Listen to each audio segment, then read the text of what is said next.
So let's talk about good and evil. You may ask me why bother with another discussion, more to the point, why bother with this sort of discussion? In which case my answer would be, it helps me to think, which I want to do as well as possible, again, so as to be able to distinguish between good and bad. So even it's difficult sometimes, I still try to think. I might as well bother enough to do it well.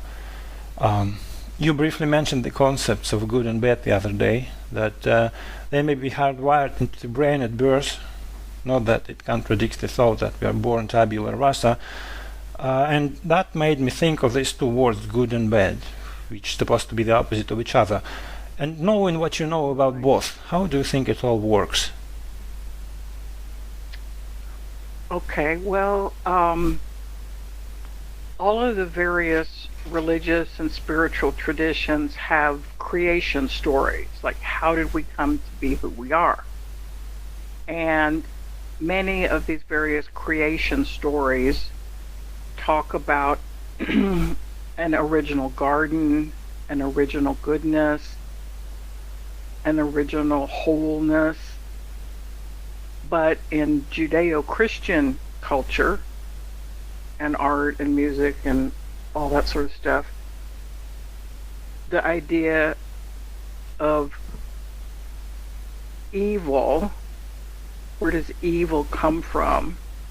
The traditional answer in Western, Judeo-Christian heritage is it comes from man, or the human being, sinning in the garden and being punished for his sin. So we're just going to use the word he because, that's easy. So the idea of where does evil come from? Did it always exist? Did it coexist with goodness, or does it come from some place? Is it coexisting with goodness? Like in Taoism, yin and yang are swirling around together. There's darkness and light and darkness, and male and female are kind of swirling around. In Taoism, there's a coexisting seeming opposites, but in Judeo-Christian mythology and culture and art and all that, they're oppositional. Mm-hmm. Okay, so where does evil come from? Okay, where does it come from? So some people, like Rousseau, I mentioned last time, says that we are born noble and good, and in our nakedness, when we're born, we're naturally good. We have a naturally good disposition, personality. We're little babies. You don't go to the hospital and look at the newborn babies and say, that's an evil baby. That's an evil baby. When you go to visit your friends in the hospital, when they have a baby or whatever, you look at all the babies and you say, oh, look at the cute babies. They're all so cute. So Rousseau, 18th century, philosopher, says that we are born noble and we are born good, and his concept is called the noble savage. Mm. So what do you think about that? I don't know, some sense of good and evil seems to be bred in the bones, I'd say. You mean we learn to be bad, or you mean it's in our nature to be good and bad? It's hard to say, actually. I know that babies can tell the difference between good and evil. Babies? Yeah, and I also know the world of ours is a world of opposites. I often think about what's in between, if there are shadows, Yeah. and if there are, how many. Who was it? C.J. Jung, I guess. He said that Yeah. wholeness for humans depends on the ability to own their own shadow. He also mentioned the shadow thing, that probably meant something in between. And you know what's interesting? I watch lots of movies and TV shows, and the more I watch, the harder it is to, what's the word, to develop a sense of good and evil. I think I'm lost because I can't determine what's evil without watching a movie these days.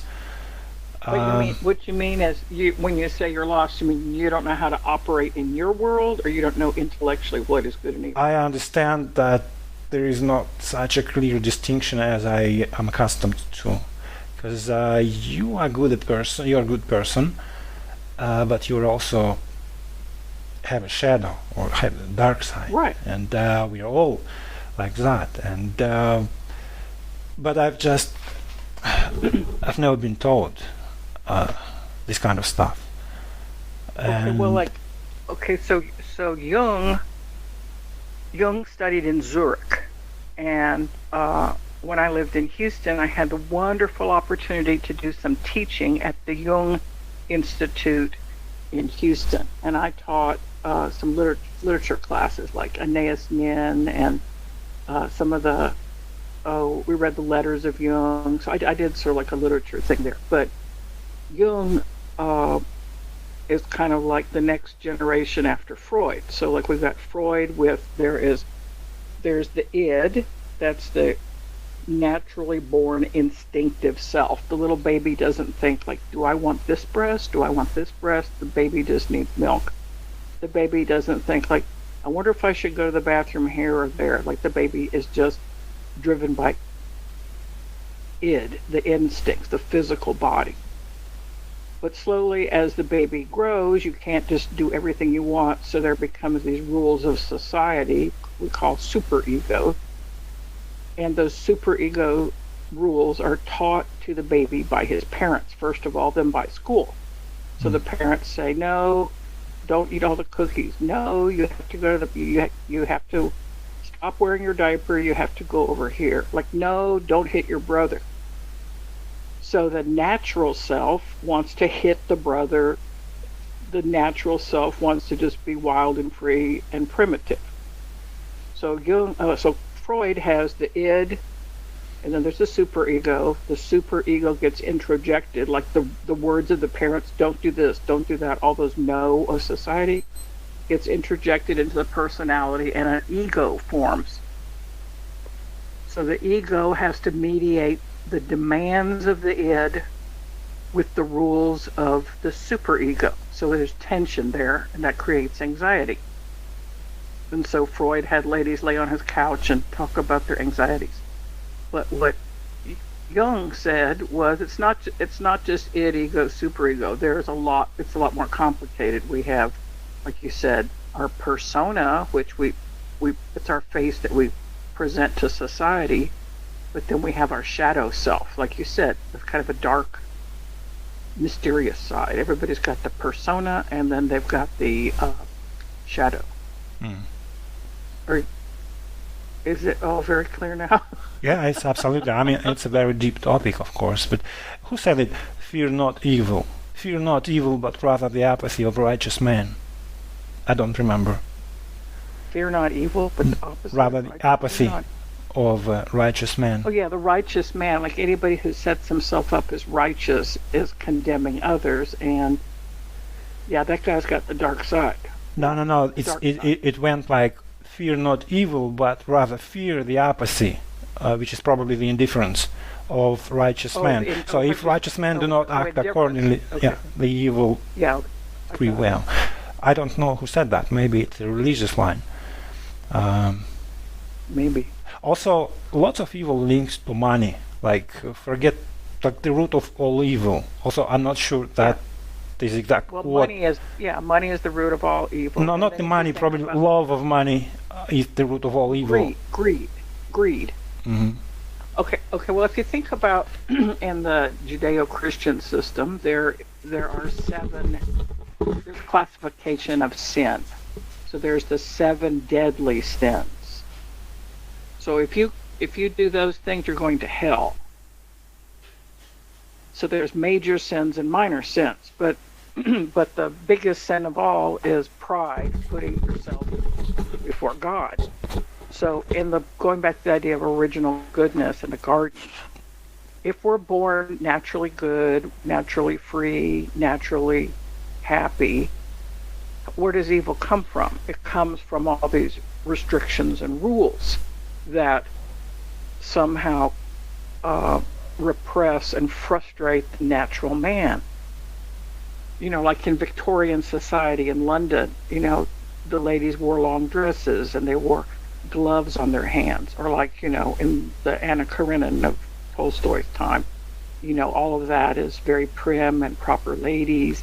And, Anna and Vronsky have this forbidden love, and they risk everything for it, but they have sinned against society and they're punished by it.